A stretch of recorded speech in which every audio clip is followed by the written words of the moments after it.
Chapter 35 The Erasure of Doubts and Misapprehension and the Embellishment of Vibhuti. I bow down Sri Ganesh, I bow down Sri Saraswati, I bow down the Guru, I bow down the family Dinti, I bow down Sri Sita Ramchandra, I bow down Sri Sadguru Sainath.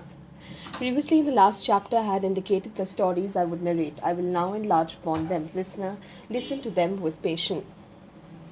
Pride of sectarianism is the greatest obstacle on the path of spirituality. There is no other danger greater than this. We are the worshipper of the formless. Identity with form creates confusion in the mind of a person. Sadhus and saints are human beings only. Why should we bow to them? We should not prostrate ourselves before them. We should not offer them dakshina or alms. This would be a mockery of devotion. Many people spread numerous stories about Shri expressing different views. We cannot believe all of them. Some said that when they went for darshan, Sai Baba asked for dakshina. If a sadhu amasses wealth, this saintly nature loses quality. Some said that blind faith is not good. One should decide after getting a specific experience as to how one should behave. We will not offer dakshina. One who has desire to get money cannot be considered to be a holy person and is not worthy of respect. But we will go to Shirdi and return after meeting him. We will not bow at his feet, nor will we offer dakshina. All those who left their homes with these evil thoughts and firmly decided to stick to their resolution, ultimately even they surrendered to Sai on taking darshan.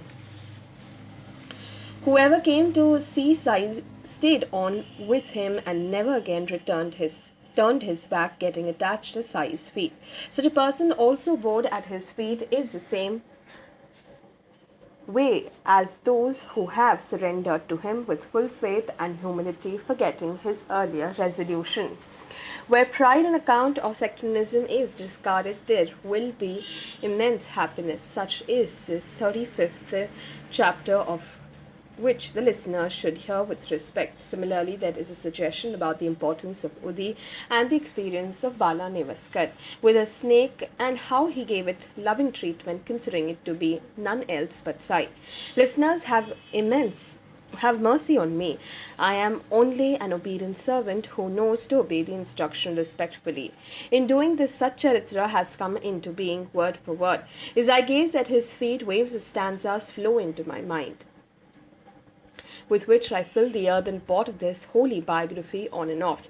We are the young ones of the mother tortoise who have been nurtured merely by the glance and never left hungry or thirsty, but always kept content. Basking in the happiness of glance, we need no food or water. The glance satisfies hunger and thirst. How can I describe that marvel? Sai Raya, the ocean of mercy, is the sole object of our sight, that which is seen, one that sees in the act of seeing all these three are completely eliminated. Similarly, it is only the light of Sai which we feel on our skin and to our touch. Sai's abode is in our sense of smell, or when one listens to any word, Sai's image is immediately evoked. That which is listened to, the listener and the act of listening, all these three are completely eliminated. When the tongue savours any flavour, it is blended with Sai. Where then is the tongue, the flavour, or the experience of the flavour? This is pitiful threefold enigma. If this is the state of all the senses and they serve only Sai, all the bad actions will destroy and will be shed from the fruits of action. Enough. Now this book is getting lengthened on account of love for Sai, whereby we are digressing. Let's recall the previous narration, continue with our story. A person who did not believe in worshipping the form and was a staunch believer in the formless desired to go to Shirdi out of sheer curiosity. He said, after coming to Shirdi, I will only take the sadhu's darshan. I will not bow up or offer dakshina. If you accept these conditions, then I will come with you to Shirdi. When his friend agreed, he got ready to leave happily with his friend. Kaka Mahajani was his friend, who had a pure devotion towards the saints, yet he had a friend who was subject to doubts and skepticism.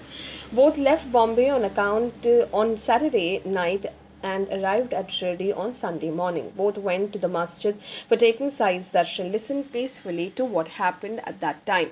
Looking at his friend from a distance, they were climbing these steps. Baba spoke in sweet voice, "Oh, you have come. Welcome." Hearing these loving words, the friend realized that the manner of intonation of the words was like his father's, of whom he was reminded. "Oh, you have come. Welcome." When Kaka's friend heard these words and the tone in which Baba spoke them, he was surprised. Hearing the enticing tone and the manner of speech, he was reminded of his late father. This was completely his manner of speaking. He felt it was the exact remembrance. How enticing was the power of these words. Kaka's friend was amazed and said to himself, "These are my father's words definitely. The tone is certainly recognizable." Hearing these words as if spoken by his father, the friend was overcome with emotion. He bowed his head at Baba's feet, forgetting his earlier resolution. Later, Baba asked for dakshina, but only from Kaka, which Kaka gave. They returned to their lodging and went again to the masjid in the afternoon. They went there together as both had to return to Bombay. Kaka asked for permission, whereupon Baba asked for dakshina, and that too only from Kaka. He said, "Give me 17 rupees," and asked for nothing from the friend. So he was internally disturbed. Then he asked Kaka softly, Why does he ask for dakshina only from you? In the morning too he asked you only, and now also he is asking from you only. Though I am with you, why does he omit me in respect of the dakshina?" Kaka whispered the reply, "Ask this of Baba only." At that moment Baba spoke to Kaka. "What is he saying to you?" Then the friend himself spoke and asked Baba, "May I give you dakshina?" Then Baba replied, "You had no intention to give, so I did not ask it of you. If you desire to give, then do give." That friend had ridiculed the devotees who gave dakshina when Baba asked. Therefore, Kaka was surprised that the same person was offering to give unasked. As soon as Baba said, "Give if you so desire," his friend hurriedly paid up 17 rupees and placed them at his feet unasked. Then Baba said to him, "Where is the hurry? Sit for a moment." He then gave him valuable instruction to remove the difference between you and me. Pull down the oilmonger's wall between us totally, so that the road is widened to enable us to meet each other. Then they were given permission to leave. Seeing the cloudy sky, Madhavrao feared that the rain would make them wet. Baba replied to him, "Let them go free of worry. They need not fear rain at all on their way." Bowing at Sai's feet, both of them took the carriage. There was a heavy fog and lightning. The Godavari was in spat. The sky roared with thunder. Though they had taken a ferry, Kaka had full faith, having been assured by Baba. But his friend was worried as to how the journey would be safe. He regretted that they left and felt that they would be trouble on the way. Enough, they went forward safely. They entered the train. Thereafter it began to pour. They reached Bombay without any fear. When he came home and opened the doors and windows, one sparrow which was caught inside flew out. However, he found two dead. He felt very sad to see this sight. "O Lord, they have lost their lives due to thirst and starvation. When I left for Shirdi, if I had left the windows open, they would not have died. The poor creatures died because of me." It is as if Baba was worried about the one who flew away now. Therefore, he happily granted his permission to leave today itself. Otherwise, it would have died also. How could it have survived without food? It remained safe while the other two met their lot as per their destiny. Another experience of his is also worth listening to. He used to suffer from pain in the heel of one of his feet since months. Before going to Shirdi, he had suffered from this trouble for many months. After he returned from there, he was relieved from pain and it disappeared in a very short time. Similarly, there is another short story where a person who goes in search of the saint and has to put his head down and descends at the feet, though he had no intention to do so. Listen to it. Also, when one does not wish to give dakshina because one is caught in the illusion of worldly objects, how one ends up giving dakshina despite one's firm resolve. Dharmasi Jethabai Thakur, a solicitor from Bombay, wished to meet Sai because of some earlier merits. He was the employer of Mahajani, Both of them were on intimate terms. He felt like going to Shirdi and personally meeting him. Kaka Mahajani was the manager of Thakkerji's firm. Taking advantage of holidays on and off, Kaka used to get ready to go to Shirdi. Did Kaka return on time? He stayed sometimes at Shirdi for 8 days at a time and explained that he did not receive Sai's permission to return. Is this a way to work? What kind of a saint is he? I do not approve of this kind of a profession of saintliness. The saint left during the holy holidays to find out who this Sai was. His ego and his pride in his profession and position were enormous. After all, saints are human beings. Why should one bow to them? This is what he felt. Shastras and Pandits got exhausted and accepted defeat before Sai's authority. Therefore, what chance did poor Dharmasi have there? And how far could he stick to his resolution?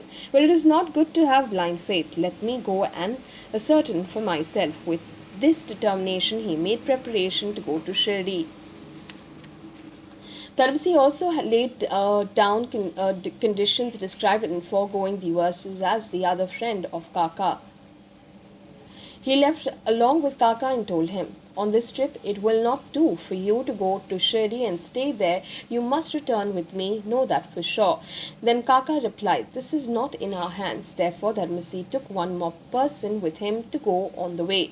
In case Kaka did not return, it would be difficult for him not to have a companion. So he took a third person. All three of them left for Shirdi. In the world, there are so many kinds of persons who are obliging to the devotees. Baba pulls them to Shirdi and removes their doubt. And when they return, they narrated their experiences to others. They even got them written down by someone else so that the people could take to the true path. In short, whoever went to Shirdi were filled with happiness by the darshan. Irrespective of their initial state of mind, they had supreme bliss in the end. They said that they had love for curiosity and therefore went on their own there. But in fact, the position was different. They served Baba's purpose. Baba himself gives them the inspiration to step out. He puts them on the spiritual path by making them aware of their natural instincts. Who knows his skills and ways? If one tries it, would be inviting misfortune. So leaving aside your ego, prostrate at his feet and enjoy the feast of happiness. It is not good to go empty-handed to a temple, Brahmin or Guru. Therefore Kaka brought 2 shares of grapes on the way. He had wanted to buy the seedless variety of grapes, but he could not. He could only get ones with seeds at that time. So Kaka brought those. So be it. Chatting away happily, the trio arrived in Shirdi. All three together went to the masjid for Baba's darshan. The devotee Bala Thakkar, who also present there, listened to what Seth Dharmasi asked him out of curiosity. What is here? Why do you come? Thakkar answered, for darshan. Seth said, I have heard that miracles take place here. Then Thakkar replied to him, well, this is not my feeling, but the earnest intentions of the devotees are satisfied here. Kaka placed his head on Baba's feet and offered the grapes to Baba. The distribution began as there was a large congregation. Then, together with the others, Baba gave some to Dharmasi also. But he did not like this variety. He loved the seedless ones. He had an aversion to this kind of grapes. Thus, an obstacle arose right at the beginning. He did not feel like eating them, but to refuse them was also difficult. Moreover, the doctor had prohibited him from eating them without washing them first. He did not feel it proper for himself alone to wash them. Innumerable doubts arose. Finally, he put them as they were in the mouth, and after munching on them, slowly separated the seeds and put them in his pocket. This was the holy abode of a saint, and he could not fill it. Then the saint thought, being a saint, how does he not know that I dislike these grapes? Why has he forcibly given them to me? No sooner than these thoughts had arisen, Baba gave him more of these. Knowing that they were the variety with seeds, he held them in his hand only and did not put them in the mouth. It is true that he did not like grapes with seeds, but Baba had given them in his hands. Saint Dharmasi was disturbed and did not know what to do. He did not feel like putting them in his mouth, therefore he carefully held them in his fist. Then Baba said, "Go on, eat them." The Seth obeyed his instruction. Dharmasi put them in his mouth when Baba said, "Eat them," but he found all of them seedless. He was greatly wonderstruck. When he found them all seedless, Dharmasi, being perplexed, thought to himself, "Strange powers! What is impossible for these saints? Knowing my intentions in the grapes being with seeds and unwashed, whichever one Sai gave me, they were seedless and good for me." He was amazed. He forgot his doubts. His pride dissolved. He developed great love for the saint. His earlier resolution disappeared. Love for Sai arose in his heart. The eagerness with which he came to Shirdi was vindicated without doubt. Baba Tarkar was also there. Sitting near Baba, Baba Sai gave him some grapes from the same lot. Then Dharmasi asked him, "What kind of grapes did you get?" And when Tarkar replied that they were with seeds, he was very much surprised. By this he believed that he was a saint, but he got an idea to get a confirmation. He thought, if you are real saint, then this time let the distribution begin with Kaka. Baba was distributing to many, but when this thought occurred to Sethji, Baba started to distribute from Kaka. The Seth was greatly amazed. Such indication of saintliness, such powers to read the mind were sufficient for Dharmasi's mind to accept Sai as a saint. Madhavrao, who was there, then told Baba, "This is Kaka's master," by way of explanation and introduction. "How could he be Kaka's master? He has another master," was Baba's clear reply. Kaka appreciated this reply. And another surprise. There was a cook by the name of Appa who was standing near the dhoni. Baba gave him the credit. He said, "The Sethji has not taken the trouble to come here for me." His love for Appa overflowed. Therefore he has come to Shirdi. This way the conversation ended. Dharmasi forgot his resolution. On his own he fell at Baba's feet, then he returned to the Vada. So be it. The noon aarti was over. They prepared for their departure. The time came for taking Baba's permission, so the group went back to the masjid. Then Dharmasi said to Kaka, "I will not ask for permission. You ask for it as you need it." Then Madhavrao remarked, "Kaka cannot be sure of his departure unless a week is over. He will not be given permission. Why don't you ask yourself?" Afterwards, when the three of them reached and sat down, Madhavrao asked for permission on their behalf. Baba began relating a story. Listen to it with a calm mind. There was a fickle-minded man. He was prosperous. He was free of physical and mental afflictions, but he took on him needless anxiety. He worried upon himself He carried upon himself unnecessary burdens. He wandered hither and thither and had no peace of mind. Sometimes he dropped the burdens and at other times carried them again. His mind knew no steadiness. Seeing the state, I took pity on him and said, "Keep your faith in any one place. Why do you unnecessarily roam like this? Stick quietly to one place." The story touched a sore point of Dharmasi. He realized that this was an indication to him only. In spite of having adequate wealth and prosperity and without having the slightest of reason, Dharmasi was always worried and felt disturbed unnecessarily. He had enough money and honor, but he was not content. He was burdened with deep imaginary problems and always got lost in them. Hearing the story from Sai, the Sethji was extremely surprised. "This is the state of my mind," he thought, and listened with great respect. It was a chance in million for Kaka to get permission to leave early, but when he got that also, Dharmasi was very content. It was Dharmasi's deep desire that Kaka should leave with him. This also was fulfilled by Baba by giving his consent to leave. How did Baba come to know that this was also one of the conditioners, Sethji? Dharmasi strangely accepted it that this was also one of the characteristics of saintliness. All doubts were removed and it was clear that Sai was a saint. Baba gave experiences which depended upon each one's thoughts. Whatever path one desires to take, he is helped on that very path. Sai is aware of the qualification and worth of one, and accordingly one attains spiritual progress.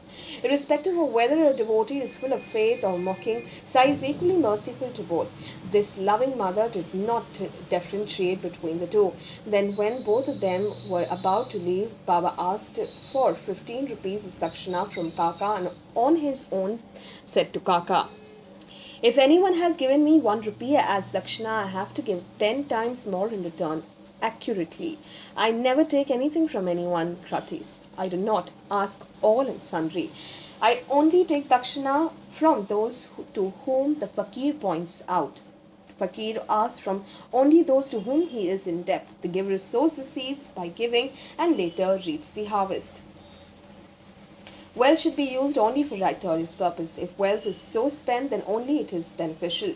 By righteousness, true knowledge is attained. This wealth, which has been accumulated by hard labor, is sometimes believed to be utilized only for one's own pleasures. Instead of using this wealth for righteous purpose, it is wasted. One who amasses wealth to the tune of crores of rupees by having pie after pie, but never spends that wealth for fulfillment of sensual but never spends that wealth for the fulfillment of sensual pleasures, such a person is happy. Everyone is fully aware of the Shruti which says that unless one gives, one does not receive. Unless you have given earlier, you do not get it now. Therefore, Baba asked for dakshina. During Ram Avatar, Raghunandan gave innumerable idols of women in gold to gain 16,000 wives in the Krishna avatar. A devotee is truly impoverished who does not have devotion, knowledge, and non attachment. Such a person is first taught and established in non attachment, then given devotion and knowledge. When Baba asks for dakshina, it is the sign of non attachment. Later on, by placing the devotee on the path of devotion, makes him reach excellence in attainment of knowledge. What do I do after all? Take one and give tenfold, step by step. I put one on the path of knowledge. Baba said, this created an intense desire in Dharmasi. On his own, he placed 15 rupees in Baba's hand, totally forgetting his earlier resolve. The whole incident was unparalleled. He felt that he had earlier been unnecessarily boastful. He felt glad that he had come personally so that he learned what saints are like and with experience got attached to him. If I had not made those resolutions, I would not have come to pay it respect. That too I came on my own. The saint's ways are inexplicable. How can anything be impossible for him who has Allah Malik forever on his tongue? I was anxious to witness a miracle of the saint.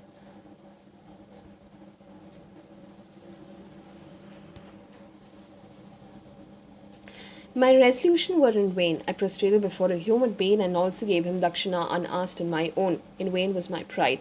On my own I placed my head at Sai's feet with devotion. What more could be amazing? How can I describe the skill of Sai? Though he was instrumental in doing all this, he outwardly remained uninvolved. What can be more surprising than this? Whether anyone bowed to Baba or not, or whether anyone gave him dakshina or not, Sai, the cloud of mercy and the source of happiness, never treated anyone scornfully.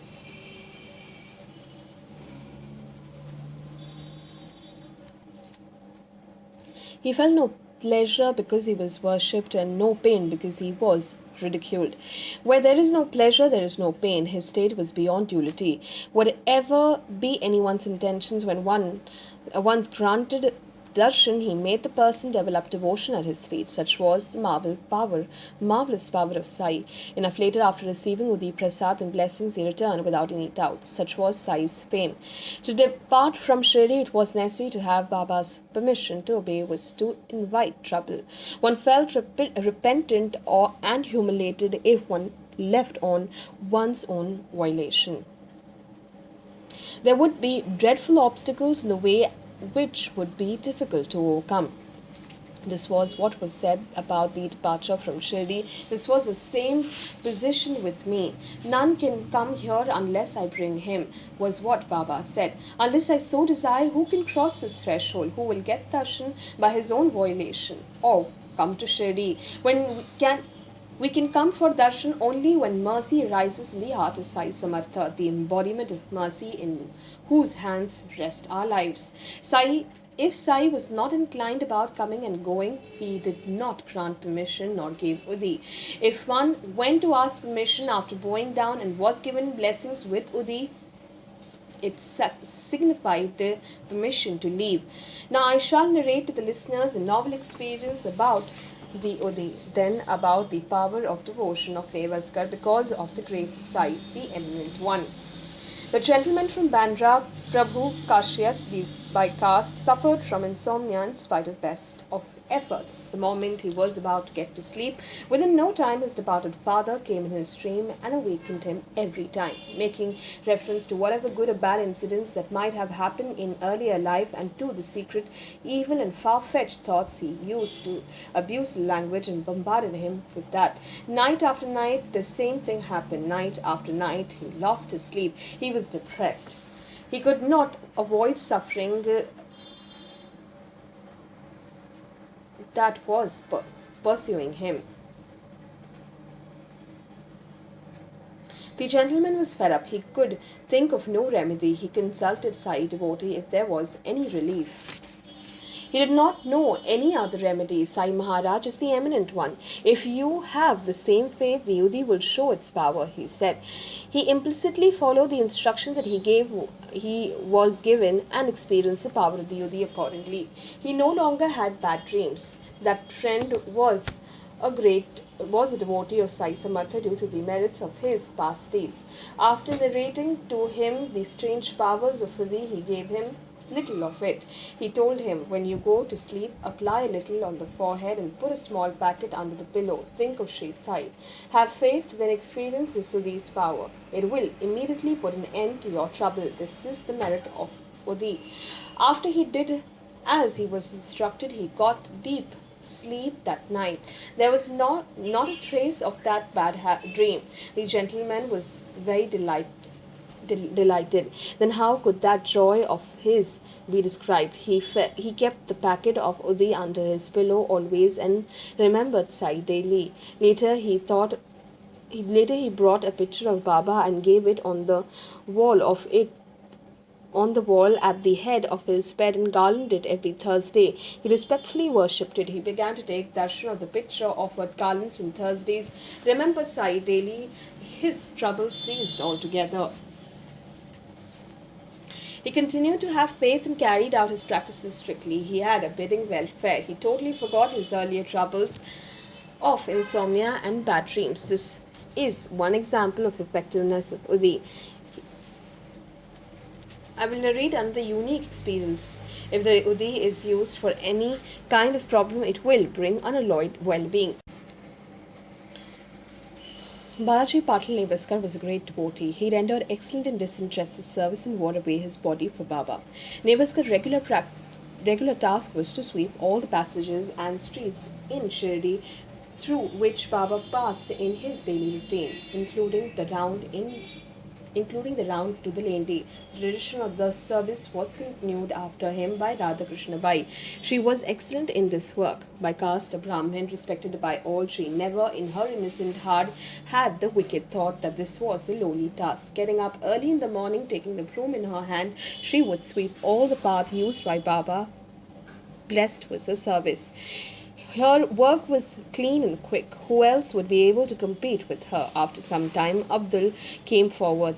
That Patil Newaskar was very fortunate. Though he lived in the world, he was not attached to it. How selfish he was. How unselfish he was. Listen to the part of the story. After harvesting, he brought all the grain to the masjid and making a pile of it in the open space, he offered it at Baba's feet. Firmly believing that Baba was the owner of everything, he lived on whatever Baba gave him out of it, taking that much only back home.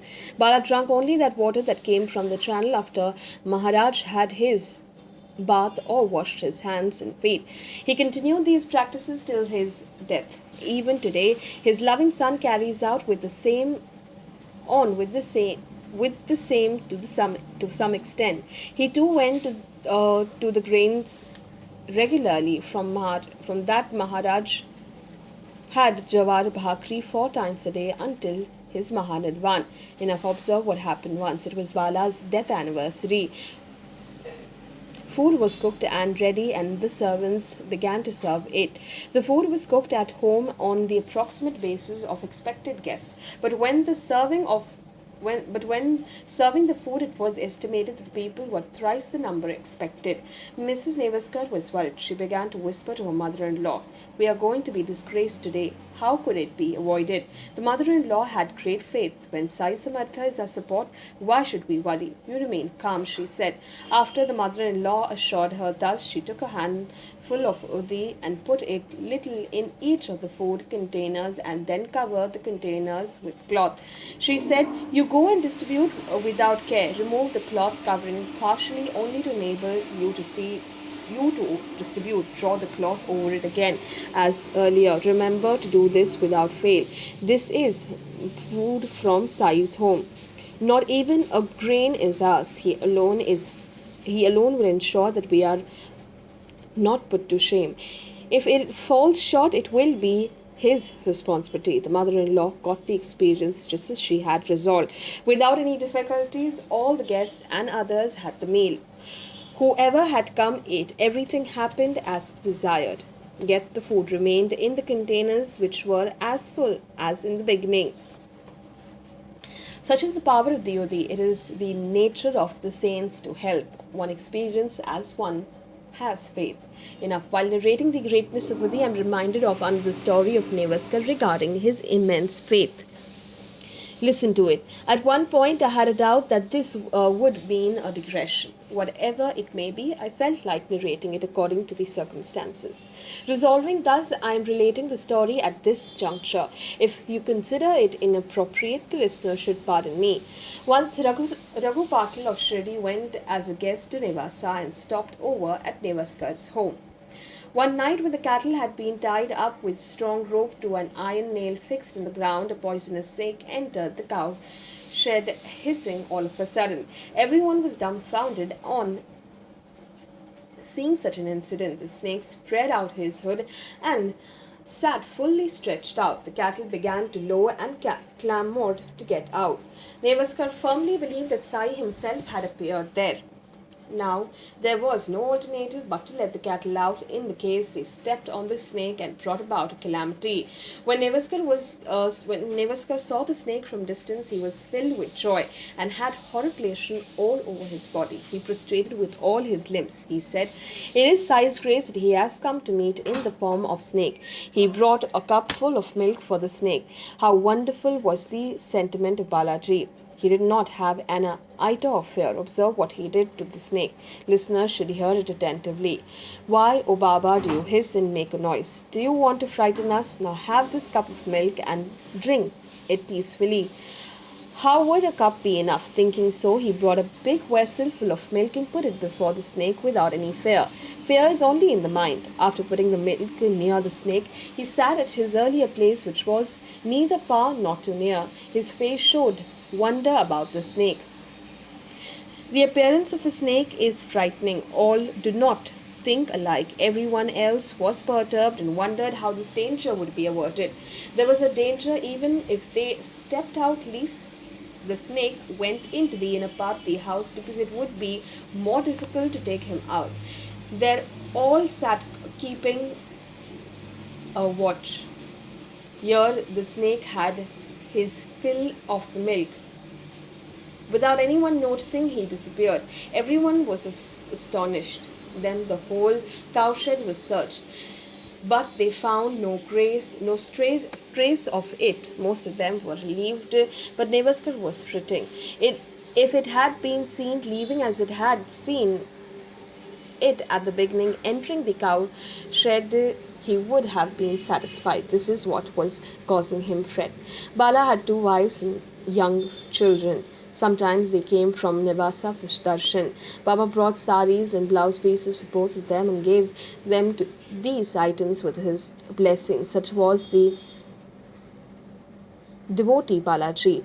The path of Satcharitra is simple. Wherever it is read, it becomes Dwarkamai. And Sai definitely appears there. There itself are the banks of the Godavari. There itself is the nearby pilgrimage place of Shirdi. There itself is Sai, together with the Dhuni who removes all difficulties as soon as he is remembered. Where the Sai's Satcharitra is regularly recited side by side there always. If the Charitra is repeatedly read with full faith, it pleases him in all respects. Remembering Sai, the cloud is self-bliss. Chanting his name daily, it is not necessary to practice any other means of prayer and penance or any other ways of meditation. Having love for Sai's feet, all those who apply and ingest Sai's devotee regularly, they attain all their desires. They will be fulfilled by attaining all the four goals of life, including righteousness. The deeper meaning of all this will be clear to them together with the worldly and spiritual matters. By the application of the great sins, including the greatest and lesser sins, are totally uprooted, and one is purified inwardly and outwardly. The devotees are aware of the greatness of this use of vibhuti, but I have described all this at length for the benefit of the listeners. It is not proper to say that I have lengthened the description because even I do not know the full extent of its greatness. Yet, for the benefit of the listeners, I have collected everything and described it. Therefore, this is my holy prayer to the listeners after paying obeisance at the feet of Sai. Experience these greatness yourself. At least, follow my words to this extent. There is no room for doubts and skepticism. One should have great devotion. A varying mind is not required. One should have supreme faith. Only the critics, the argumentative, and the doubters who have no faith are unable to acquire the highest knowledge of saints. Only pure devotees can achieve that. Whatever is missing or tradition in the story, believe that everything is inspired by Sai and read the Sai Charitra without finding faults. In this way, Sai, the most compassionate and loving, has established his own image in the minds of the interested readers so that they may always remember him. Where is Goa and where is Shirdi? Sai has openly narrated in detail the story of how a theft happened there, which will please the listeners in the next chapter. Therefore, Hemad places his head at Sai's feet with his heart and soul, and very humbly requests the listeners to be ready to listen to it respectfully. May there be well-being. This is the end of the 35th chapter of Shri Sai Samatva Satcharitra, written by the devotee Hemad, contemplated by his saint and virtuous people, called the erasure of doubts, and apprehensions and embellishment of vibhuti. This is offered to Sri Sadguru Sainath. May there be auspiciousness.